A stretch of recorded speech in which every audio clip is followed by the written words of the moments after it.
సంతృప్తి. అశ్వథాపురం గ్రామంలో శంకరయ్య అనే వ్యాపారి ఉండేవాడు. తన దగ్గర సరుకులు కొనే పేదవారికి ధర కొంత తగ్గించేవాడు.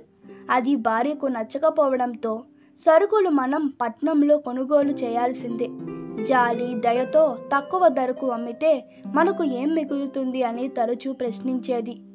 ఉన్న దాంట్లో కొంత లేని వాళ్ళకి ఇస్తే తప్పేముంది అని భర్త సముదాయించేవాడు. భార్య వినకపోవడంతో కొన్ని రోజులకు శంకరయ్య అందరికీ ఒకే ధర చెప్పేవాడు.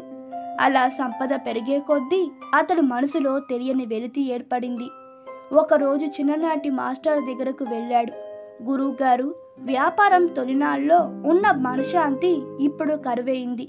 బాగా సంపాదిస్తున్నాను, కానీ ఆత్మసంతృప్తి లేదు. అతని సమస్య వివరించాడు.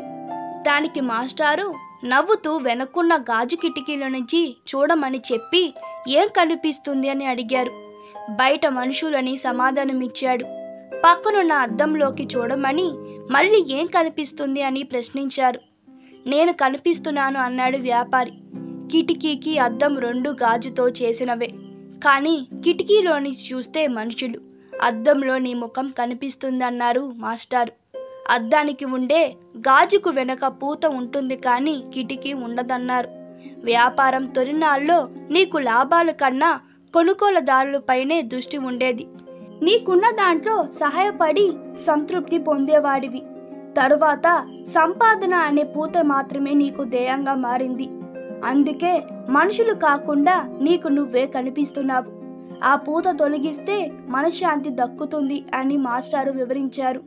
అప్పట్నుంచి శంకరయ్య తన వద్దకు వచ్చే వారి మంచి చెడులు అడిగేవాడు.